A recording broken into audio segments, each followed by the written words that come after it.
Okay dear students, हमारा topic चल रहा था टाइप्स ऑफ इकोलॉजिकल सक्सेशन। तो इसमें हमने प्राइमरी सक्सेशन देखा। अब इसका एक और टॉपिक जो है that's called as secondary succession.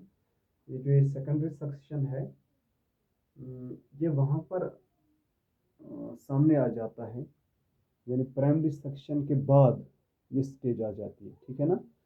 Primary section में हमने देखा था कोई बैरन एरिया जो है उस पर किसी कम्युनिटी का आना शुरू हो जाता है, मगर वो काफ़ी सैकड़ों साल एवं कि हज़ार साल तक वो ले सकता है, सैकड़ों साल उसमें लग सकते हैं। अब जो सेकेंडरी सेक्शन है ये इनहेबिट करता है, चाहे प्रीवियसली यानी जो प्राइमरी सेक्शन था उस पर भी ये आ सकता है, या ये वहाँ पर एक नए सिरे से कोई डिस्टर्बड एरिया होगा, लाइक ओवर ग्रेज्ड लैंड होगा जिस पर अब ये बंजर ज़मीन जहाँ पर कोई प्लांटेशन नहीं है, या डिग्रेडेड लैंड होगा कोई, या बरंट फॉरेस्ट होगा कोई। ठीक है ना। उस जगह पर सेकेंडरी सेक्शन जो है एग्जिस्ट होती है। ठीक है। तो वहाँ पर क्या आता है, फर्स्टली स्मॉल ये कम्युनिटीज़ आते हैं जिनका मॉसेस बोलते हैं, लाइकन्स बोलते हैं। ठीक है ना। ये स्मॉल कम्युनिटीज़ ऑफ प्लांट्स होते हैं, ये एग्जिस्ट करती है, सामने आ जाती है। उसके कुछ सालों बाद, यानी इसमें भी तकरीबन 100 ईयर्स लगते हैं, 50 60 100 साल, दो इवन के 200 साल भी लग सकते हैं। ठीक है ना। तो मॉसिस के बाद एक और स्टेज आती है that's called as herb stage, और इसके बाद श्रब स्टेज आती है, और इसके बाद फॉरेस्ट स्टेज आती है, जिसको हम क्लाइमैक्स स्टेज बोलते हैं। ठीक है ना। इस तरह से धीरे धीरे सामने, धीरे धीरे से ये एक एक स्टेज आती जाती है, सामने आती रहती है। तो चेंजेस आते रहते हैं। ठीक है ना।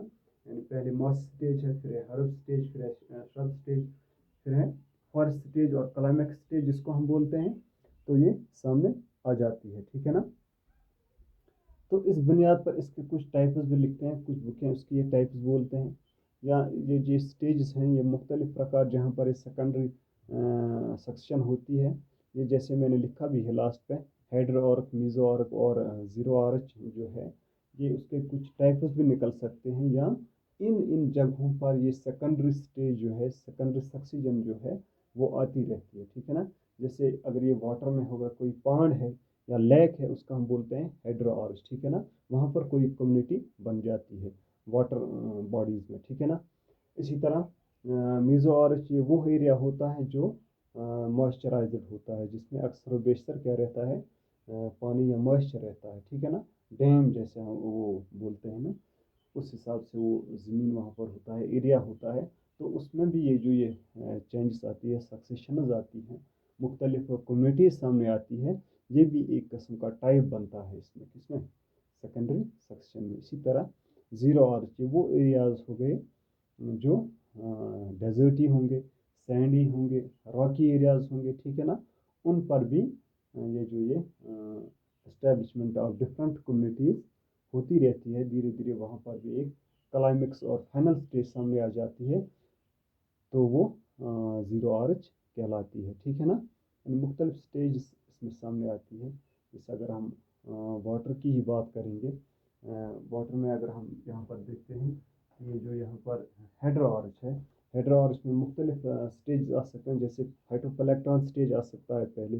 इसी तरह रूट सबमर्ज्ड प्लांट्स आ सकते हैं। ठीक है ना। और फ्लोटिंग स्टेज आ सकती है।